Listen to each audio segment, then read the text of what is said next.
Hello coin lovers! Welcome back to Unique Old Coin, your go-to channel for discovering the hidden stories and values behind coins from all around the world. Today, we're diving deep into a classic, the United States Jefferson nickel from 1987. We'll explore its history, design, and of course, how much it could be worth today in different conditions. Stick around, because if you have one of these nickels lying around, it could be worth more than just 5 cents.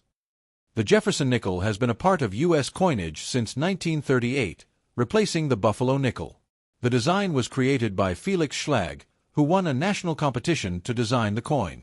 His work has endured for decades, making it one of the most iconic American coins. By 1987, the Jefferson nickel had already been in production for almost 50 years, and while the design had small adjustments over time, the key elements stayed the same.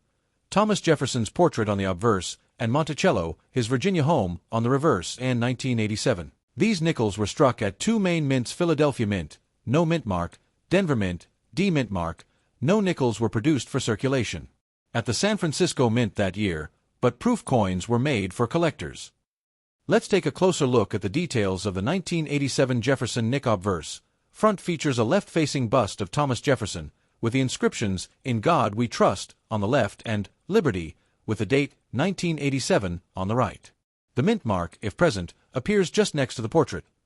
Reverse, back *** shows the famous Monticello building, with E Pluribus Unum above, Monticello in the center, and United States of America, and 5 cents below. It's made from 75% copper and 25% nickel, weighs 5 grams, and has a diameter of 21.2 millimeters. In 1987, the U.S. Mint produced Philadelphia Mint * about 562 million nickels, Denver Mint ** about 525 million nickels **, San Francisco Proofs **. Around 4.2 million pieces. With such high mintage, this isn't considered a rare year for Jefferson nickels. However, condition and errors can make some coins worth more. Most 1987 Jefferson nickels found in change are in circulated condition. In this state, their value is typically face value **, 5 cents, up to $0.15 for lightly circulated coins.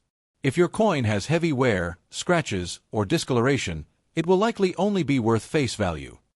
MS60 to MS63, uncirculated, *$0.25 to $1 MS64 to MS65 $1 to $5 MS66 and higher can reach $15 or more. Exceptional examples with flawless surfaces can be worth even more, especially if certified by grading services like PCGS or NGC. Proof versions of the 1987 nickel, struck at the San Francisco Mint with an S mint mark, were made for collectors. These coins have a mirror-like finish and sharper details.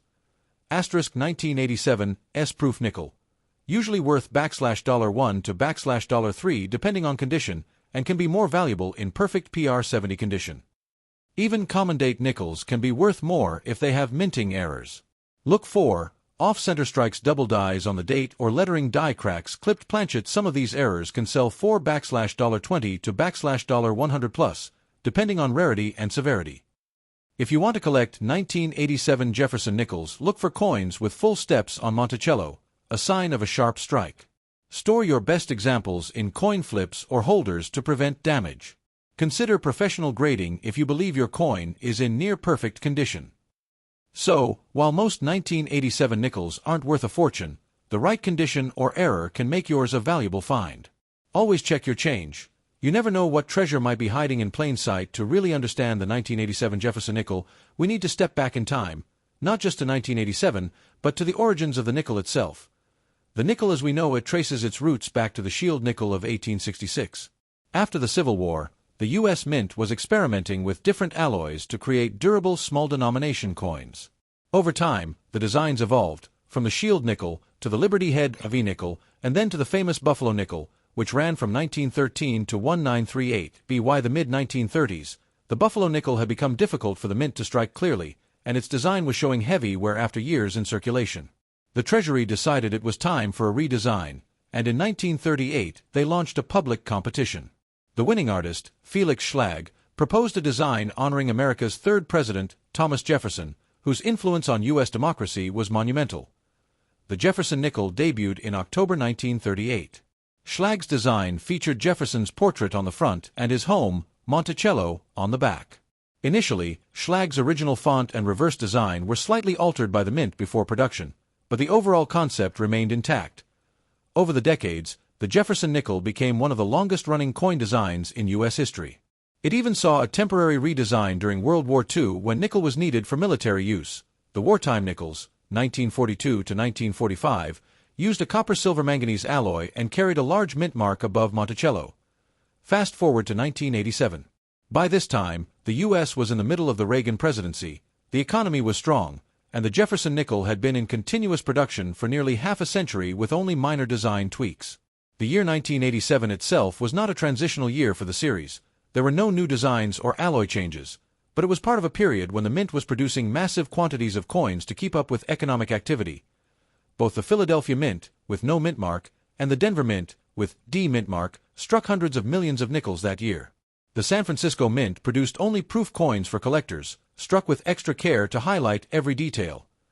Interestingly, the late 1980s marked a period when coin collecting was regaining popularity in the U.S., partly due to the rise of coin magazines, local shows, and the beginning of professional third-party grading services like PCGS and NGC, which started in the mid-1980s. This meant that some 1,987 nickels, especially those preserved in perfect mint condition, were set aside by collectors from the start. Another important note, the design you see on the 1987 nickel is essentially the same as it had been since 1938, but the production quality had improved with modern minting technology.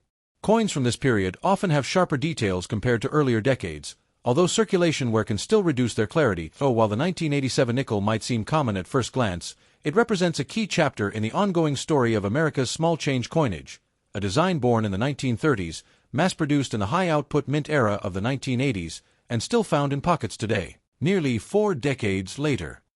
When it comes to coin collecting, condition is king, and for the 1987 Jefferson nickel, the state of preservation is the single most important factor in determining value. Let's break down what condition actually means in the coin world. Collectors and grading services use something called the Sheldon grading scale, which runs from 1, barely identifiable, to 70, perfect, flawless coin. A higher grade means a sharper strike, cleaner surfaces, and less wear, which usually means a higher value. Most 1987 nickels you'll find in pocket change are in circulated condition, meaning they've been used in everyday transactions for years. You can recognize a circulated coin by flat spots on Jefferson's hair and cheek weak or faded steps on Monticello's small scratches, nicks, or discoloration from handling overall duller appearance compared to a freshly struck coin in this state. Your 1987 nickel will usually only be worth face value, 5 cents. Maybe a few cents more if it's in slightly better shape. An about uncirculated coin shows only slight traces of wear, usually on the highest points of the design, like Jefferson's cheekbone or the dome of Monticello. The fields, the flat background areas, are still shiny, and the coin overall has a bright appearance. Values here start to rise, typically reaching $0.15 to $0.25, depending on eye appeal.